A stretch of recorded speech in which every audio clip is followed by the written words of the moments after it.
AMD's RX 7900 XT has finally become the competitor it should have been. Sort of. It's time to do a revisit because the pricing's been shuffling a lot lately, and depending on which price we're looking at, it's become a lot more competitive than it was. It's been all over the place though. We bought this RX 7900 XT Hellhound by PowerColor when it was $720. That was a $30 instant promo stacked on top of a $750 baseline price. Apparently that was an incredibly narrow window though, because by the time we finished our in-depth testing of the card and writing the review, which was only about 2 weeks, the price had changed. And not just the promo price, the entire price. On all the US retailers we checked, the price climbed from $720 discounted and $750 baseline to a new $800 baseline. That's down from $900 MSRP, so in either case it's reduced. It's just that change took us by surprise because every retail listing we saw gave us the impression that $750 was going to be the new baseline price because that was the strike-through number, the number that's normally a lie, that retailers just put there and they strike it through and they say, no, it's this price. That was the one that was stricken through. It's gone up from there. So we're skeptical whether the price may have just briefly been bumped up before Black Friday to then drop down again to the price we bought this card at. But we'll see what happens when we hit Black Friday in a few weeks. In either event, though, the price is lower than it was a year ago when we reviewed the 7900 XT, so it is time to do a revisit on this. And the price we bought it at, that'd be a $180 decline from the launch MSRP, or if you were to buy it right now, it's a $100 drop from launch MSRP. And both are a big shift, so let's get started. Before that, this video is brought to you by Lexar Thor Memory. Lexar's new Thor DDR5 and DDR4 RAM includes a heavy-duty aluminum heat spreader, while retaining a relatively low profile form factor for PCs with tighter air cooler clearance. The Lexar Thor memory supports both Expo and Intel XMP timings, and is available from DDR5 5600 to DDR5 6000 CL32. Learn more at the link in the description below. At launch, we called the card a greedy upsell, and we said that AMD was out of touch with its own pricing of the 6950 XT, which at the time, and still today, was the better value of the two. But the 6950 XT is almost gone, and it won't be restocked at this point. Either way, with the pricing drop and then climb, despite our immeasurable disappointment from which our days were ruined, we'll forge ahead with the video rewrite anyway, and we'll approach this from two perspectives. One is the assumption of an $800 baseline, and the other one is the assumption of a $720, $750 baseline if it comes back down. And for those of you in Europe, we have some price data for you as well we'll get to. Either price would put the 7900 XT in close competition with NVIDIA's RTX 4070 Ti.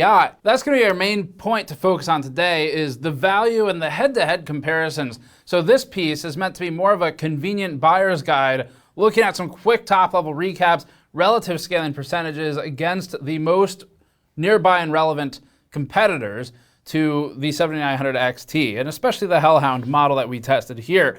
So we'll start with the prices as of October 30th, and then we'll briefly look at the prices from a couple weeks ago when we bought the card. First off, looking at Camel, a price comparison engine, we happened to buy the cards right in this narrow dip. It didn't last long, but the $850 baseline seems to be vanishing, so that's at least a move in the right direction. Doing a quick search on Newegg and Amazon using first-party only shipped and sold cards, and factoring in instant promos but ignoring mail-in rebates and gifts, we end up with the prices you're seeing now. Most recently, the 7900 XT seems to land at around $800. That's unfortunate. It's still better, but again, if you look at the column for October 13th, it was much cheaper just a few weeks ago. This was mostly reflected on Amazon as well, but Newegg was the best place to find those prices at that time. Looking at the 4070 Ti, the prices are largely unchanged this past month for both major retailers in the US.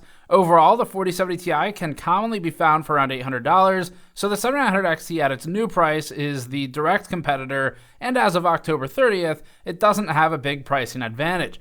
If it drops back to $720, it will, but it's not there right now.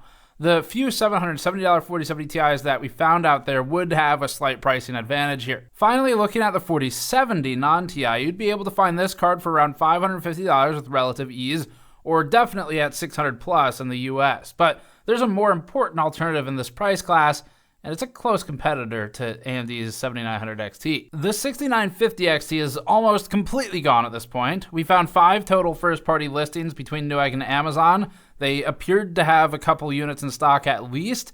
We'll link them below, but AMD is almost definitely not making this card anymore, and it's on its way out. It's unfortunate, though, because at $600, it's a killer price compared to the 7900 XT and the 4070 Ti, but we still need to look at how the 7900 XT is today, especially since, again, these cards will be replaced by the 79 XT. We also pulled up the RTX 4080, and we were shocked at how expensive it has remained.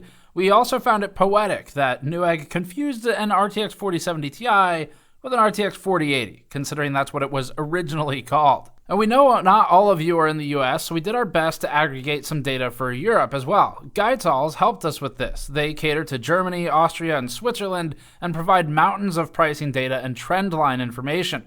We asked Guidetals to utilize its price trend data to help us show the price reduction since launch, and they were awesome to quickly get us this chart.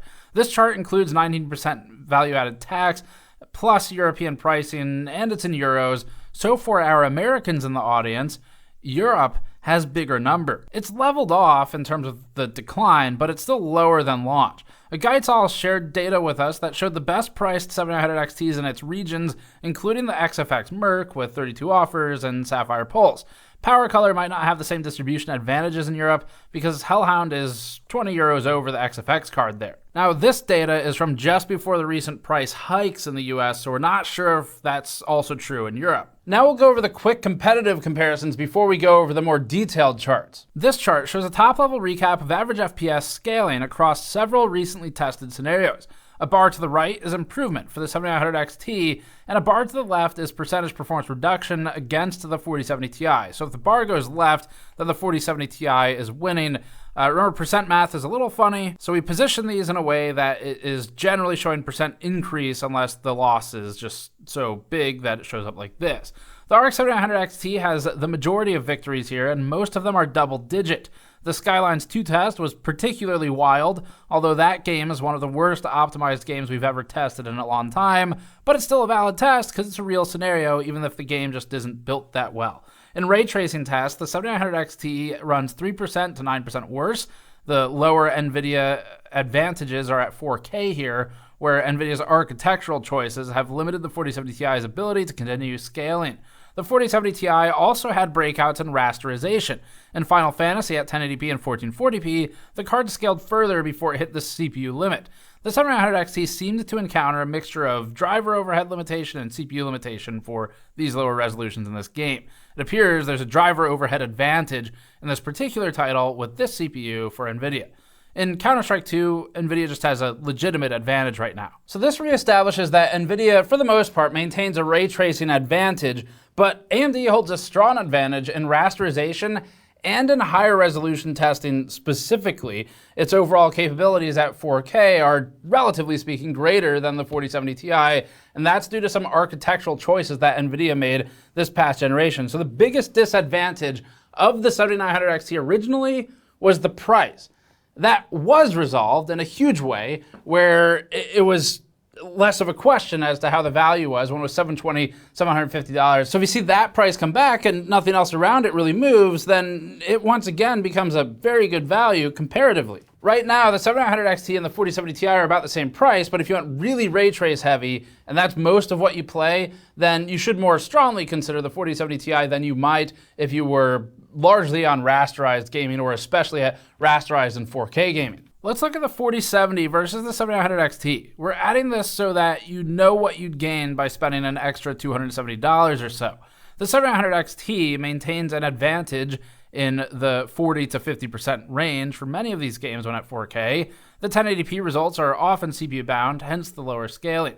In ray tracing, we're seeing a maximum 29% advantage for the 7900 XT. The 4070 holds a 6% lead in Final Fantasy XIV for our testing, indicating the same CPU-bound behavior advantage we saw in the 4070 Ti, but only at 1080p. Overall then, whether we look at the cheapest or the average cost from our earlier pricing tables, the price increase to $720 to $750 would be about 35 to 38% or so for the 7900 XT, over the 4070 that is, and that's for a 40 to 50% increase in 4K and 1440p performance. Or if we look at the new pricing of $800, the 7900 XT is about 45% more expensive, so it loses some of that value advantage it had. But it's still a lot better than the $900 price that it was originally at. We'll next look at the 7900 XTX against the 7900 XT. The pricing here was as low as $890, with general availability at $900. Now it's generally available at $950, with several cards boosting over $1,000. We're not sure what happened, but everything jumped for AMD's card prices for these two cards. Here's a comparison chart. The bar represents percent uplift for the XTX over the XT. Generally speaking, we're seeing about a 20% uplift at 4K for the upgrade. 1440p tends to be around 15%, and 1080p is less reliable because, again, a lot of these games start truncating the results.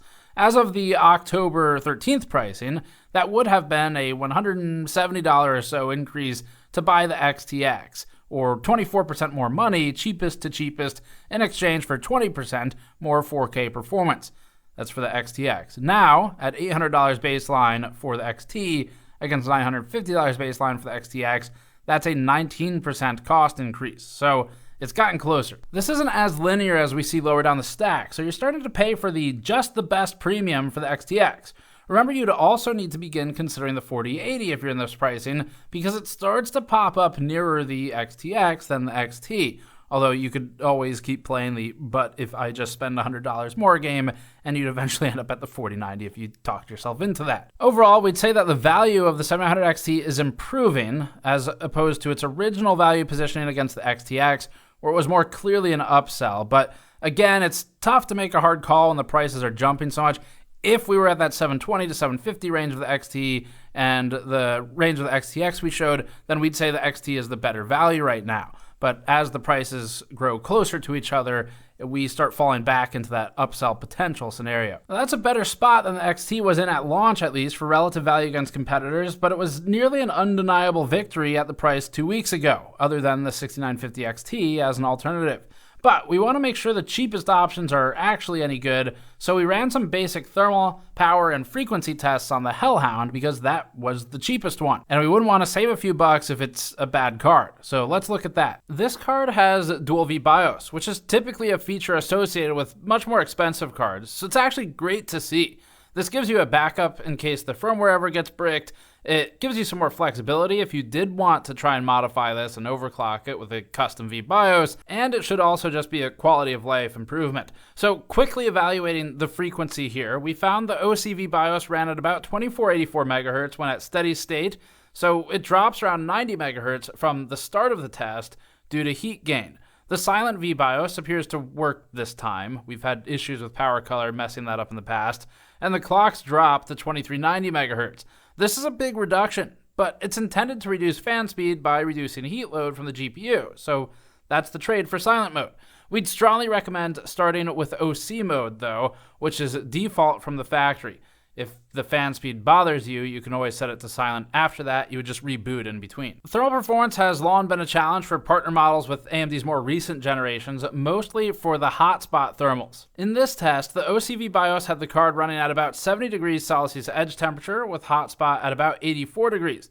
It's well within spec, far better than we've seen on some of the reference designs. It's not the best performer we've encountered, and it's less capable than, say, the Nitro overall, but it's also the cheapest we've tested so far, and it's still performing in a way that doesn't concern us when it comes to thermals. The silent V BIOS doesn't really change the temperature much. That's because PowerColor dropped the frequency, so we're trading some frequency for lower fan speed. However, the fan speed actually only came down by a couple percentage points here, so there's more that they could do to properly capitalize on the word silent in their V BIOS naming, although we did notice some odd hysteresis behaviors with the fan speed in general, so PowerColor could do more tuning there. For power consumption, the RX 7900 XT reference card was at about 313 watts when we first reviewed it, with an overclock landing it at 362 watts.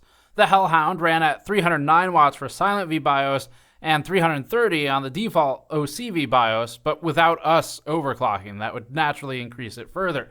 So it's a little bit over the reference 7900 XT, but that's expected for a partner model in most instances. The RTX 4070 Ti ran at 290 watts in the Tufts default performance V BIOS, which is significantly lower than the 330 we're seeing on the default for Hellhound. So that, alongside some of the ray tracing disadvantages, is one of the other disadvantages of going with the 7900 XT rather than a 4070 Ti. You're trading some of that RT performance and some of that power and performance efficiency for the price. As for the 7900 XTX, the reference model pulled about 351 watts when stock. The point of this revisit was, again, to provide the sort of head-to-head top-level recap as a buyer's guide leading into the end of the year when a lot of people are building PCs. But we know a lot of you like a flood of data with a ton of charts, so we're going to look at a couple of the full gaming charts with all of the cards we've recently tested on them.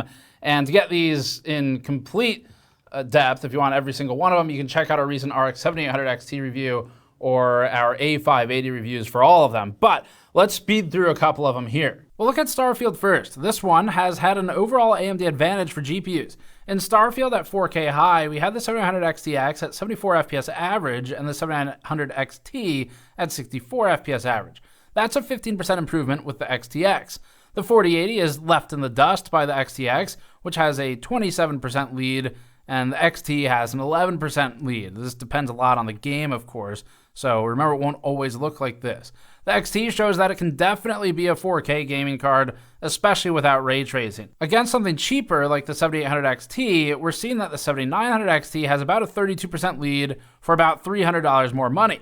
That's a sharp loss in performance per dollar with the 700 XT as compared to the 78 XT, but it also moves performance into a different category where you're going to start changing settings with that reduction. At 1440p, the 700 XT and XTX are about the same. That's because we're now approaching a CPU bind in this title, so let's move on. Just because brand new data, let's briefly look at the impressively buggy Cities Skylines 2, which has bugs as bad as inverse graphics settings at higher presets. We just ran a full benchmark test and graphics comparison for this game that you can find on the channel if you want more. This starts at 1080p, and don't get us wrong, it won't go up from here. The game is functionally unplayable at higher resolutions. It's like 2009 all over again. Before the patch, the 7900 XT was around 60 FPS average with these settings. Lows are all over the place, but that's the game and it's universally true for the cards. The XTX is about 11% better here. The lead over the 4070 Ti is about 30%, as we showed earlier. The 7800 XT gap is similar. It's $300 less once again, and that would land you at 46 FPS average with these settings instead. The 4080 is down at 57 FPS average. We'll briefly look at F1 2022 now, but using ray tracing for the testing. At 1440p and Ultra with ray tracing, the 700 XT ran at about 85 to 86 FPS average. That has the Hellhound just behind the 4070 Ti here, so we're seeing the ranks flip. As expected, the 4070 Ti holds an advantage with RT tests. It's about 5% for the 4070 Ti. The XTX is about 14% ahead of the XT here. In Shadow of the Tomb Raider at 4K high, the 700 XT ran at about 123 to 127 FPS average. That has the XTX about 17% ahead. The RTX 4080 is roughly tied with that, with the 4090 establishing a ceiling. The 4070 Ti isn't too far back, with the 700 XT ahead by 5% to 8.5%, depending on which card you look at. The 6950 XE remains compelling value here, with nearly equal performance to the 4070 Ti, but a $200 cheaper price. We'll quickly look at Baldur's Gate 3 now. This game isn't intensive enough for a card like the 7900 XT to be fully leveraged and establish a significant lead over some of its closest alternatives, but that's kind of the point. We're showing this game because it shows you that scenario. At 4K Ultra, the 700 XT is CPU bound and ranked alongside the 700 XTX, the RTX 4080, and the RTX 4090. The 4070 Ti and the 6950 XT are nearby. We wanted to show this chart again because it helps put into perspective what you really need. If you're playing less intensive games like this one, you could save a lot of money by dropping down to something like a 6800 XT, a 7800 XT, or an RTX 4070, or even lower than this. You don't have to buy this high-end either. All of these cards are relatively high-end, but the cost reduction is massive. So those are the broken out, fully detailed charts with all the cards on them, and again, you can get more of these in our 7800 XT or our A580 reviews if you want all of them. But we've shown you the condensed head-to-head charts with, in some of them, around a dozen games for the percent scaling already in a much faster fashion earlier. Getting into the concluding thoughts here on the 7900 XT, it's definitely a different position than it was a year ago. First up though, a quick note. If all of this has been helpful to you, please head over to store.gamersnexus.net and grab one of our 3D debug coaster packs. These help fund our data collection and our testing directly, and you get a high-quality pack of useful PC hardware-themed coasters in return. Each pack comes with 4 distinct drink coasters, all using a soft and flexible material with great texturing. These include a motherboard with PGA socket and 7-segment debug, power and reset buttons on it, and a VRM heatsink molded into the coaster design. And it's all spaced precisely to support your glassware and drinks. The level of detail we achieved on these when we were designing them is crazy. Even the memory module coaster has small pinholes next to the DIMM pins. There's also a SATA SSD coaster where we designed into the border the pins for the SATA drive, and there's a GN logo with a smoothly transitioned gradient. These are easy to clean, highly durable, and they'll keep your table stylish and protected from condensation. And they help us keep running in-depth pieces like this, so head over to store.gamersnexus.net to grab a pack. And thank you for your support and purchases, because it helps us keep doing all of this content as we've continued to increase our depth of things. Back to the 7900 XT, recapping the value. At the temporary price, the 7900 XT was one of the best values for a high-end, current generation gaming card. So just briefly here, we're ignoring the presence of some of the last gen stuff that has been on and off available. We were excited about the card at $720. The PowerColor Hellhound was easy to recommend, relatively speaking, and even at $750 it wasn't too bad, but those prices didn't last. The only reason it's worth repeatedly mentioning this is because, again, we're highly suspicious of the price climb in such close proximity to Black Friday, which, if you don't know, if you don't live in the US, it's our most sacred holiday here in America, where we celebrate consumerism. It's coming up soon. Now, we wouldn't be surprised if the cards drop again, and if they do, and if the competition doesn't similarly drop in, say, the 4070 Ti, then the 7900 XT would become the best value in its price class for a current-gen card. Currently, however, that award remains with the 6950 XT, which won't last, sadly. But at $600, these are one of the best cards you can buy right now at the high end. There are only a few left at US retailers that we found, at major retailers. We'll link the ones we found below. But unfortunately, because it's last gen, AMD almost certainly isn't going to make more of them. And more likely, because it cannibalizes their sales, it just doesn't seem like they're going to keep making cards that undercut their current alternative to the 6950 XT by hundreds of dollars. If you do happen to grab one though, the differences between these are often plus or minus 5% from the 700 XT, with the max range at around 10%. Although our enthusiasm around the 700 XT is tempered with the price re-increase, it is now still in direct competition with the 4070 Ti, whereas with the original MSRP, it would have been about $100 above where the 4070 Ti is right now. So, a couple things to recap here. The 4070 Ti has advantages in ray tracing, particularly when at lower resolutions like 1080p. That advantage starts to evaporate as you go into higher resolutions, which is just, an architectural choice where AMD is doing better there right now. Kind of odd, because it used to be the case that NVIDIA would do better there. The 4070 Ti might also have a feature set advantage. It depends on what you play. So if you play games like a Cyberpunk is going to be a major title for you that you plan to spend 100 plus hours in or something like that, you should really consider NVIDIA, because it has ray reconstruction, which we did a whole separate video on. Now, we have some examples of where it really doesn't look good. So you'll want to look at that in detail and check if it's actually a feature you care about. But if you think it looks good overall, then it's a potential slight performance bump, at least in that title. And it changes how the game looks in a way that's difficult to compare head to head, because now it's getting into image quality.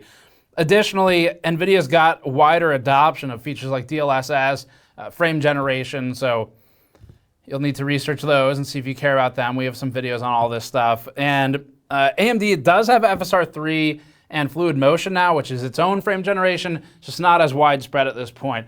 And then NVIDIA's got reflex to consider as well. AMD has Anti-Lag Plus, kind of, but it retracted it. It'll come back probably. Anyway, our original thoughts on the 7900 XT were clear. We said it was a greedy upsell, and at the original launch positioning, it absolutely was, because they were trying to push people to the XTX if they were buying either card. Unfortunately, the price changes have contracted the XTX and XT closer together once again. They were briefly more distant, but they've come back closer. We also noted in the original review that the 6950 XT and the 6900 XT were far better values. The 6900 XT is basically gone at this point. We couldn't really find any new in stock from a first party at the major retailers we look at. But the 6950 XT remains around at $600 and is our first choice at this sort of high end if you're okay giving up a couple percentage points of performance for significant savings in price. Now, ultimately, the 7900 XT is in a far better position competitively than it was at launch, and it's worth considering now at the very high end. And we're going to keep looking at these over the next month or so as we kind of recap the GPUs that have been out this year or the last year and help you figure out which one to buy at different price points. But in the very least, it's better positioned. We'd probably maybe hang on a little bit to see if that price comes back down to $720. Because again, this whole video was done and we were excited about it. At $720, it's an expensive video card. Like in an absolute sense, it's very expensive, especially compared to the old days of $500, $600 flagships. But compared to the other offerings on the market, it was an exciting price drop. And it's hard to be quite as excited now. Again, with that feeling of the rug was pulled where it was like, cool, we got it for $720. Let's tell everyone about this and look at it and see if it's worth it. And then it's not the price anymore. So anyway, it's still down. We'll see if it comes down again. But hopefully that recap helps you get back up to speed on the market. Thanks for watching.